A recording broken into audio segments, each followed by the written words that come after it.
صحیح قصۃ سیدنا موسیٰ علیہ السلام وافیہا من العبر، سورۃ الاعراف، تفسیر ابن کثیر۔ الحمدللہ رب العالمین، والصلاة والسلام علی اشرف الانبیاء و سید المرسلین، سیدنا محمد وعلی آلہ و اصحابہ اجمعین۔ اللهم صل على سيدنا محمد وعلى آل سيدنا محمد كما صليت على إبراهيم وعلى آل إبراهيم في العالمين إنك حميد مجيد۔ أعوذ بالله من الشيطان الرجيم، بسم الله الرحمن الرحيم۔ واختار موسى قومه 70 رجلا لميقاتنا فلما أخذتهم الرجفة قال رب لو شئت أهلكتهم من قبل وإياي أتهلكنا بما فعل السفهاء منا إن هي إلا فتنتك تضل بها من تشاء وتهدي من تشاء أنت ولينا فاغفر لنا وارحمنا وأنت خير الغافرين واكتب لنا في هذه الدنيا حسنة وفي الآخرة إنا هدنا إليك قال عذابي أصيب به من أشاء ورحمتي وسعت كل شيء فسأكتبها للذين يتقون ويؤتون الزكاة والذين هم بآياتنا يؤمنون۔ قال المؤلف والمفسر رحمه الله تعالى أدام النفع بعلومه وعلومكم في الدارين آمين إلى أن قال علي بن أبي طلحة عن ابن عباس رضي الله تعالى عنهما في تفسير هذه الآية كان الله أمره أن يختار من قومه 70 رجلا فاختار 70 رجلا فبرزهم ليدعوا ربهم وكان فيما دعوا الله أن قالوا اللهم أعطنا ما لم تعطه أحدا قبلنا ولا تعطه أحدا بعدنا فكره الله ذلك من دعائهم فأخذتهم الرجفة۔ اب مفسر رحمۃ اللہ علیہ فرماتے ہیں کہ حضرت ابن عباس رضی اللہ تعالیٰ عنہ کا ایک قول مبارک ہے کہ اللہ نے موسیٰ علیہ السلام کو حکم فرمایا کہ اپنی قوم سے 70 آدمی منتخب کریں اور ان سب کو لے کر اللہ تعالیٰ کے حکم کے مطابق طور سینا پہ پہنچے۔ تو آپ نے ان 70 آدمیوں کو منتخب کیا اور پھر ان کو آپ نے حکم دیا کہ اپنے اللہ سے دعائیں مانگے، اپنے رب سے دعا مانگو۔ انہوں نے جو دعا مانگی تو دعا یہ تھی کہ اللہم اعطنا ما لم تعطه احدا قبلنا، یا اللہ ہمیں وہ چیزیں عطا فرما جو ہم سے پہلے آپ نے کسی کو نہیں دی ہیں، ولا تعطه احدا بعدنا، اور نہ ہمارے بعد کسی کو وہ دیں۔ تو اللہ کو ان کے یہ الفاظ جو تھے وہ پسند نہیں آئے، اس کا نتیجہ یہ نکلا کہ نیچے سے زلزلے نے ان کو پکڑ لیا۔ آگے انشاءاللہ پڑھیں گے، لیکن بعض علماء لکھتے ہیں کہ انہوں نے بھی یہ سوال کیا تھا کہ ہم اللہ کو دیکھنا چاہتے ہیں، تو اس بھی اللہ تعالیٰ کا عتاب آیا۔ تو ایک حدیث ایک آیت میں ہے کہ بجلی کی کڑک آئی، چمک آئی، ایک میں ہے کہ زلزلہ آیا۔ اصل دونوں ٹھیک ہے، نیچے سے زلزلہ تھا اور اوپر سے وہ صاعقہ تھا، اور اسی میں وہ بعض علماء کہتے ہیں بے ہوش ہو گئے اور بعض فرماتے ہیں کہ وہ مر گئے۔ تو موسیٰ علیہ السلام گھبرا گئے کہ یہ مر گئے ہیں، تو قوم کا حال تو یہ ہے، وہ تو مجھ پر الزام لگا دیں گے کہ ہمارے آدمیوں کو موسیٰ علیہ السلام لے گئے اور پتہ نہیں کہیں مار کے ڈال دیا۔ قال رب لو شئت أهلكتهم من قبل وإياي، اللہ تبارک و تعالیٰ سے درخواست کی، یا اللہ اگر ان کو اس واقعے سے ادھر لانے سے پہلے آپ ہلاک کرتے، آپ قادر تھے، اب تو مجھ بھی الزام لگ جائے گا۔ وقال السدي ان اللہ امر موسیٰ ان یأتیہ فی 30 من بنی اسرائیل یتأذنون الیہ من عبادۃ العجل ووعدهم موعدا۔ ایک سدئی فرماتے ہیں کہ موسیٰ علیہ السلام کو اللہ نے حکم دیا کہ 30 آدمی بنی اسرائیل کے لے آئے جنہوں نے اس بچڑے کی عبادت کی تھی، وہ آگے توبہ کریں، اللہ سے معذرت کریں تو اللہ ان کو معافی عطا فرمائیں گے۔ یہ بھی ایک قول ہے، جب قرآن میں 70 رجلا ہے تو پھر 30 کا تو کوئی مسئلہ نہیں بنتا۔ اور اس کے بعد جناب فرماتے ہیں فلما اتوا ذلک المکان، اب جناب جب موسیٰ علیہ السلام نے منتخب کیا اور پہنچے وہاں کہ وہ عذر کریں، قالوا لن نؤمن لك حتى نرى الله جهرة فإنك قد كلمته فأرناه، کہ انہوں نے کہا موسیٰ علیہ السلام ہم ایمان نہیں لے آتے جب تک کہ ہم اپنے خدا کو دیکھ نہ لیں، اگر اللہ آپ سے کلام فرما سکتے ہیں تو ہم ان کو دیکھیں کیوں نہ؟ تو اس پہ اللہ کا عتاب آیا کہ فأخذتهم الصاعقة فماتوا فقام موسیٰ يبكي ويد الله يقول رب ماذا أقول لبني إسرائيل إذا أتيتهم وقد أهلكت خيارهم، کہتے ہیں کہ اوپر سے بجلی کی ایک ایسی کڑک آئی کہ وہ سب کے سب مر گئے۔ موسیٰ علیہ السلام رو رو کے اللہ سے دعائیں کر رہے تھے کہ یا اللہ کہ آپ نے ان کو تو ہلاک کر دیا، میں اب بنو اسرائیل کو کیا کہوں گا جب ان کے پاس جاؤں گا؟ یہ تو ان سب کے سردار تھے، ان کے پسندیدہ لوگ تھے۔ رب لو شئت أهلكتهم من قبل إياي، وقال محمد بن اسحاق اختار موسیٰ علیہ السلام بنی اسرائیل 70 رجلا الخیر فالخیر، چن چن کے لے آئے 70 آدمی۔ قال من ان تركوا الى الله وتوبوا اليه مما صنعتم وسلوه التوبة لا من تركتم وراءكم من قومكم، حضرت موسیٰ علیہ السلام نے ان کو حکم دیا کہ چلو اور توبہ کرو، تم لوگوں نے جو کچھ کیا ہے کہ بچڑے کی پوجا کی ہے، توبہ بھی کرو، اور جو لوگ پیچھے ہیں ان کے لیے بھی اللہ سے معافی مانگو۔ صوموا وتطہروا وطہروا ثیابکم، روزے بھی رکھو، اپنے آپ کو بھی پاک کرو، اپنے لباس بھی پاک پہنو۔ فخرج بهم إلى طور سيناء لميقات وقته ربه وقال لا يأتيه إلا بإذن منه، تو اللہ تبارک و تعالیٰ کے پیغمبر ان کو لے کے طور سینا پہ پہنچے جو اللہ نے مقرر فرمایا تھا، اور وہاں وہ اللہ کے حکم کے بغیر نہیں آتے تھے۔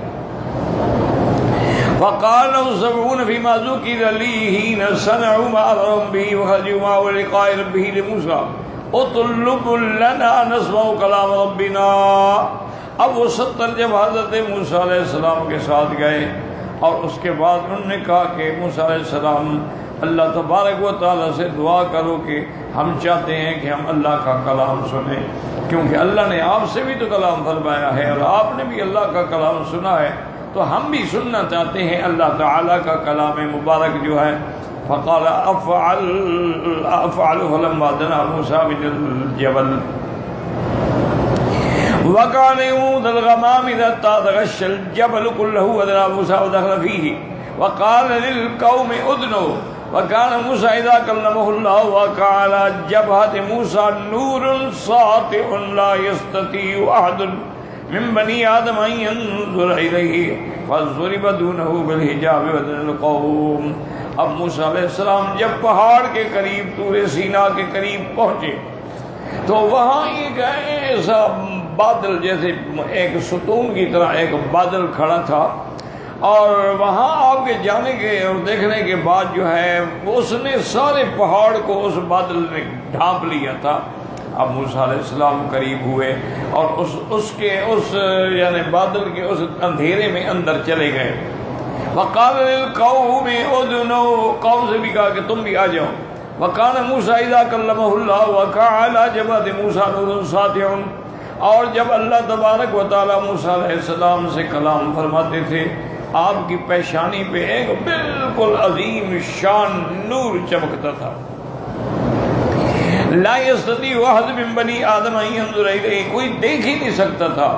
فَضِرِبَدُونَهُ بِالْحِجَابِ وَدْنَ الْقَوْمَ حَتَّى إِذَا دَخَلُوا فِي الْغَمَامِ وَقَعُوا سُجُودًا فَسَمِعُوا، قوم بھی داخل ہوئی اور سجدے میں گر گئی، انہوں نے بھی سنا جو اللہ تعالیٰ کلام فرما رہے ہیں۔ وَيَكَلِّمُ موسیٰ علیہ السلام يَأْمُرُهُ وَيَنْهَاهُ افْعَلْ وَلَا تَفْعَلْ، اللہ نے اوامر بھی دیے ہیں، نواہی بھی، یہ کرو یہ نہ کرو۔ فلما فرغ إليه من أمره وانكشف عن موسى الغمام وأقبل إليهم وقالوا يا موسى، اب جب اللہ سے بات پوری ہو گئی اور موسیٰ علیہ السلام اس نور سے، اس روشنی سے، اس بادل سے باہر آئے تو ان کی جو قوم تھی کہنے لگی لن نؤمن لک حتی نری اللہ جہرۃ فأخذتهم الرجفہ، کہنے لگے موسیٰ علیہ السلام ہم نہیں ایمان لاتے کہ واقعی اللہ نے کلام کیا، ہم تو اللہ کو براہ راست کھل کے دیکھنا چاہتے ہیں۔ فأخذتهم الصاعقہ وہی الصاعقۃ فالتقط أرواحهم فماتوا جميعا، اس کڑک سے سارے کے سب کی روح نکل گئی اور سب مر گئے۔ فقام موسیٰ یناشد ربہ یدعوہ یرغب الیہ ویقول رب لو شئت اهلكت من قبل وإیاي قد صفحوا افتهلكهم من ورائي من بنی اسرائیل۔ اب موسیٰ علیہ السلام اللہ کو پکار رہے ہیں، دعائیں کر رہے ہیں کہ یا اللہ میں بنی اسرائیل کو کیا جواب دوں گا، ان کو اگر ادھر آنے سے پہلے آپ ہلاک کر دیتے تو مجھ پر کوئی اعتراض تو نہ کرتا۔ وقال سفیان الثوری حدثنی ابو اسحاق عن معاذ بن عبید السلولی عن علی بن ابی طالب رضی اللہ تعالی عنہ قال انطلق موسیٰ وہارون والشبل والشبیر فانطلقوا الى صفع جبل فلما فقام هارون على سرير فتوفاه الله عز وجل فلما رجع موسى على ابن اسحاق قالوا له اين هارون قال توفاه الله عز وجل۔ حضرت علی رضی اللہ تعالیٰ عنہ سے بھی روایت ہے کہ حضرت موسیٰ علیہ السلام اور ہارون علیہ السلام اور ایک شبل اور شبیر تھے، یہ سب چل پڑے پہاڑ کی چوٹی پر، اور جب وہاں ہارون علیہ السلام پہنچے ایک تخت پہ آپ بیٹھے، فتوفاہ اللہ عز وجل، اللہ نے حضرت ہارون کی روح مبارک قبض کر دی اور حضرت ہارون علیہ السلام پہ موت آ گئی۔ اب جب موسیٰ علیہ السلام بنی اسرائیل کی طرف واپس آئے تو پوچھا این ہارون، کہ ہارون کہاں ہے؟ انہوں نے کہا ان پہ موت آ گئی۔ قالوا انت قتلتہ، انہوں نے کہا کہ ہاں تم نے اس کو قتل کیا ہے۔ حدثنا علی خلقہ ولینہ حسدتنا علی خلقہ ولینہ او کلمۃ نحوہا، کہنے کہ اچھا وہ ہم سے چونکہ مہربانی کرتے تھے، ہمارے ساتھ بڑا نرم رویہ رکھتے تھے، آپ نے غصہ کیا، حسد کیا اور اپنے بھائی کو آپ نے قتل کر دیا۔ قال فاختاروا من شئتم قال فاختاروا 70 رجلا، موسیٰ علیہ السلام نے کہا اللہ کے بندے ان پہ موت آئی ہے، میں نے قتل نہیں کیا، تم جتنا چاہو بندے چن لو اور چل کے اس واقعے کو اپنے آنکھوں سے دیکھ لیں۔ انہوں نے 70 آدمی منتخب کیا۔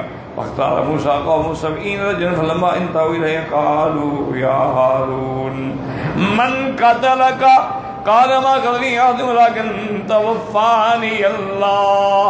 وہ ہارون علیہ السلام کی مزار پہ پہنچے، قبر پہ پہنچے اور سب کہنے لگے کہ یا ہارون من قتل کا بتلاؤ تمہیں کس نے قتل کیا ہے؟ تو اللہ تبارک و تعالی نے ان کو توفیق دی بولنے کی۔ ہارون علیہ السلام بولے، انہوں نے کہا مجھے تو کسی نے قتل نہیں کیا، کیا کہہ رہے ہو؟ ولیکن توفانی اللہ، مجھے اللہ نے موت دی ہے۔ قالوا یا موسیٰ لن تؤصى بعد اليوم فأخذتهم الرجفة قال فجعل موسیٰ علیہ السلام یرجع یمینا وشمالا وقال یا رب، انہوں نے کہا کہ اچھا اب آج کے بعد ہم تیری نافرمانی نہیں کریں گے، لیکن پھر اسی پہ آئے تو ان کا نتیجہ نکلا کہ زلزلہ آیا اور وہ اس قوم کی ہلاکت کا، اور موسیٰ علیہ السلام ادھر جاتے ہیں یا اللہ ان کو تم نے ہلاک کر دیا، پھر وہ کہیں گے پہلے ہارون کا الزام تھا، اب 70 آدمی کو بھی آپ نے مار ڈالا ہے۔ لو شئت أهلكتهم من قبل وإياي إنما فلسفة بنا إن هي إلا فتنتك تضل بها من تشاء وتهدي من تشاء قال فأحياهم الله وجعلهم أنبياء كلهم هذا أمر غريب جدا۔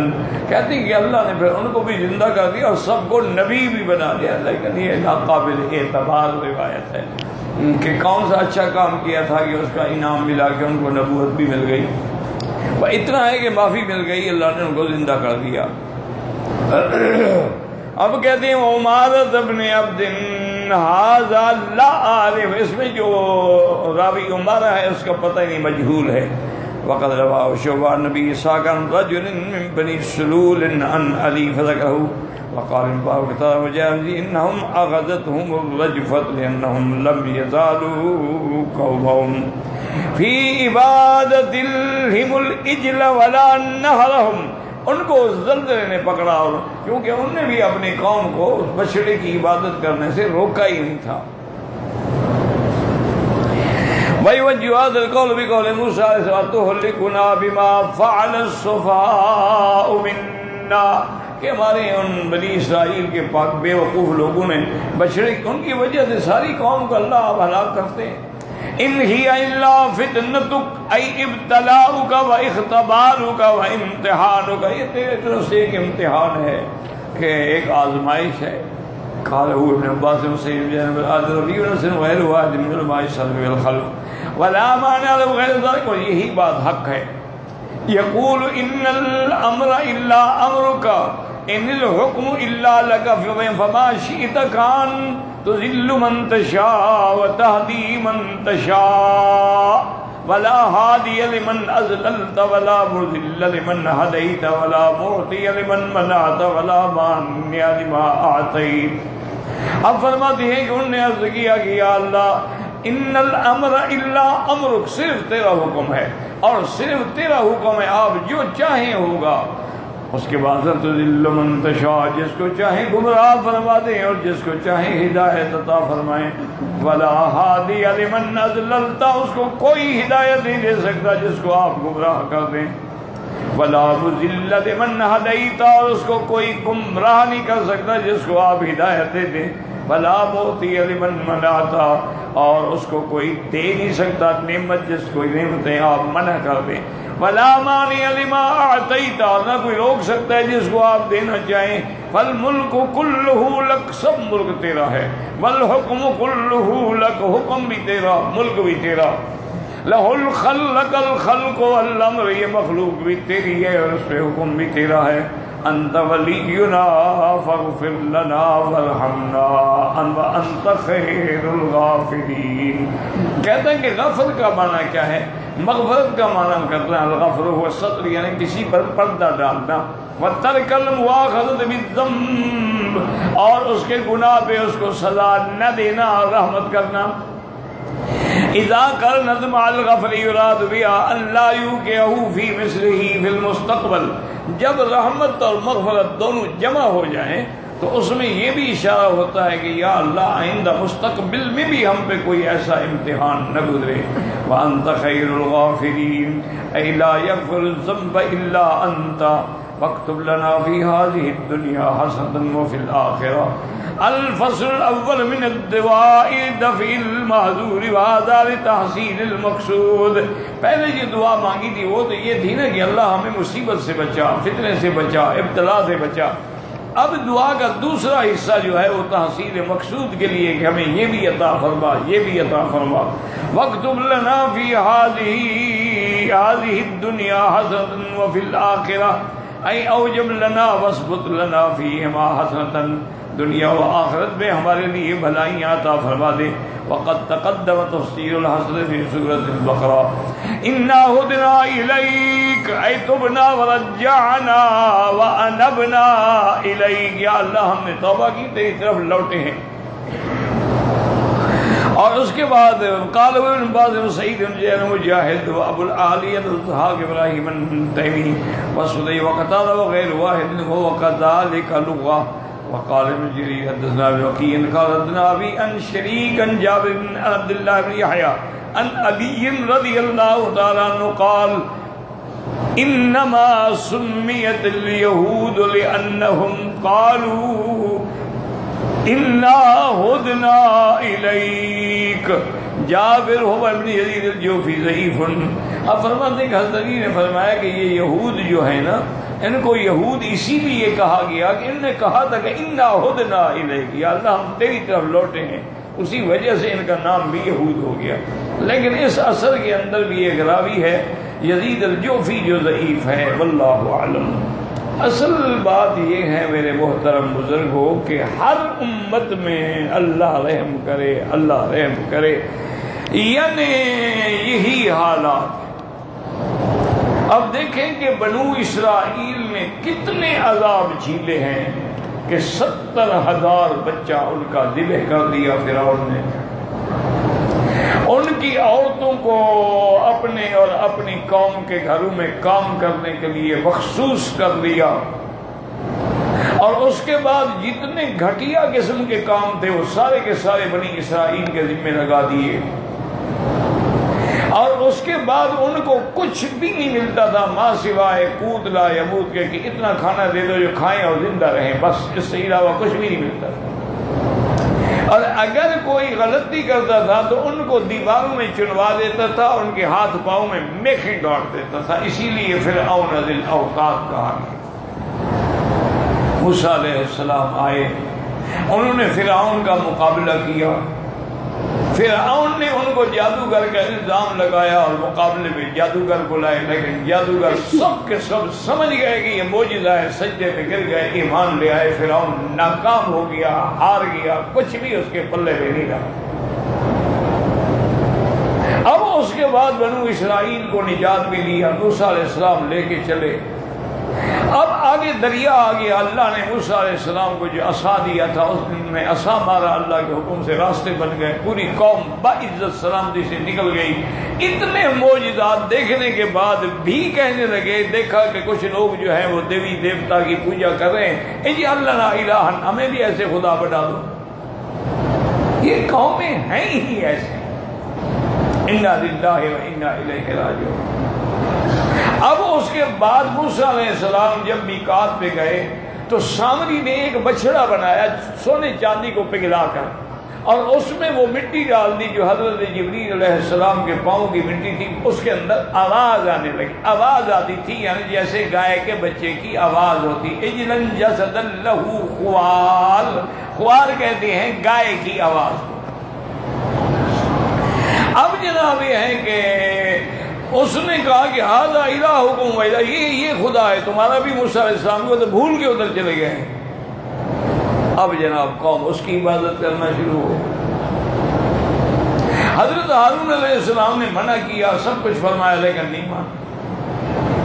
اللہ تبارک و تعالیٰ کے پیغمبر واپس آئے تو غصے میں آ کے انہوں نے وہ تختیاں جو تھی تورات کی وہ بھی زمین پہ ڈالی، اور بھائی کو پکڑ لیا، اخذ براس اخیہ یجرہ الیہ، انہوں نے کہا میرا کیا قصور ہے، میں نے نصیحت کی، نہیں مانے یہ۔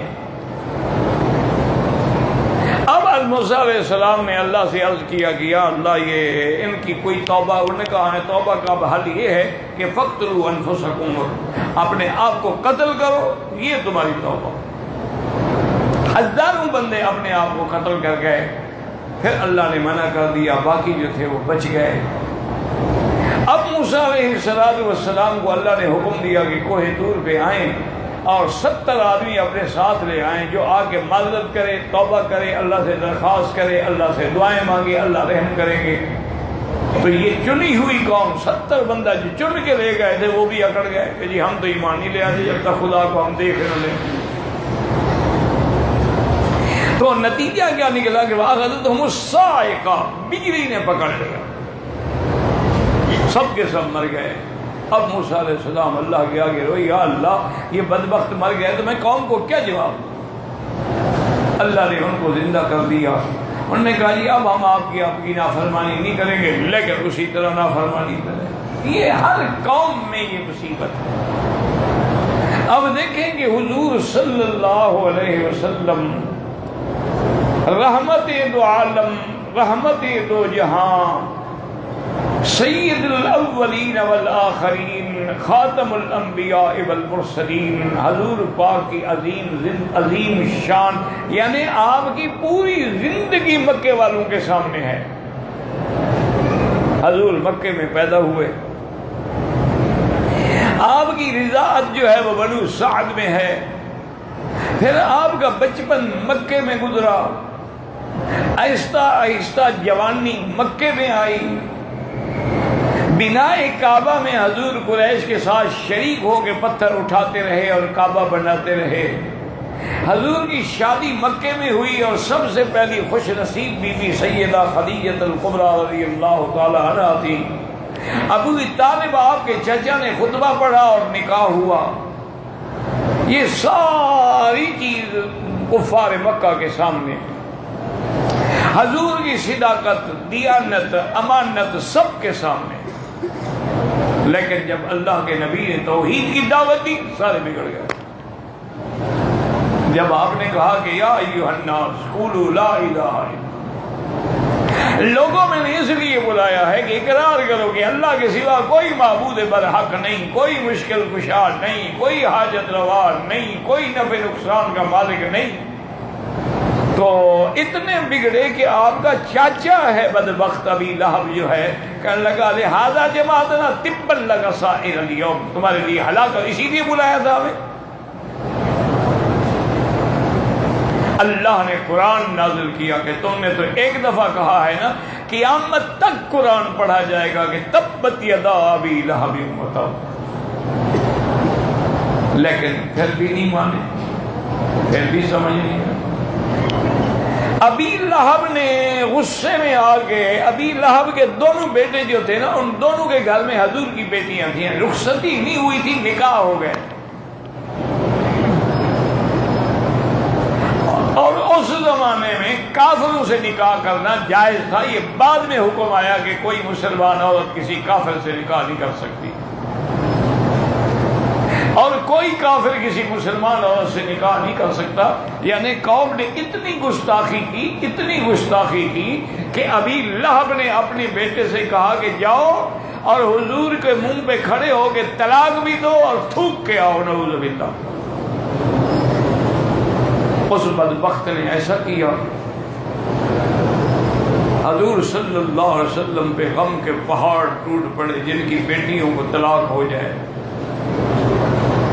اور بیٹیاں بھی طاہرات مطہرات مومنات مسلمات قانتات صائمات، کیونکہ آج کل کی فیشنیبل لڑکی کا کوئی مسئلہ نہیں ہے، طلاق ہو گئی چلو جی ذائقہ اور بدل لیں گے، وہ تو نبی کی بیٹیاں ہیں۔ حضور پاک نے غصے میں آ کے دعا کی کہ اللہم سلط علیہ قلبا من کلابک، یا اللہ اس بدبخت نے میری طرف تھوکا ہے، اس پر جنگل کے کتے کو مسلط کر۔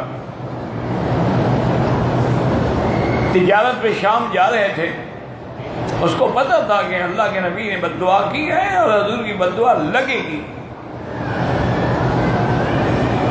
تو اس نے ساتھیوں سے کہا کہ دیکھو ایسا کرو کہ سارا سامان تجارت جو ہے اس کو اکٹھا کر کے ایک مچان بنا تو میرا بستر اوپر لگا دو، تم سارے اس کے ارد گرد، کیونکہ مجھے ڈر ہے حضور نے بد دعا کی تھی میرے لیے، اور یہ جنگل بڑا خطرناک ہے، اس میں بڑے درندے ہیں۔ اس کو اوپر سلا دیا، قوم کے باقی لوگ چاروں طرف سو گئے۔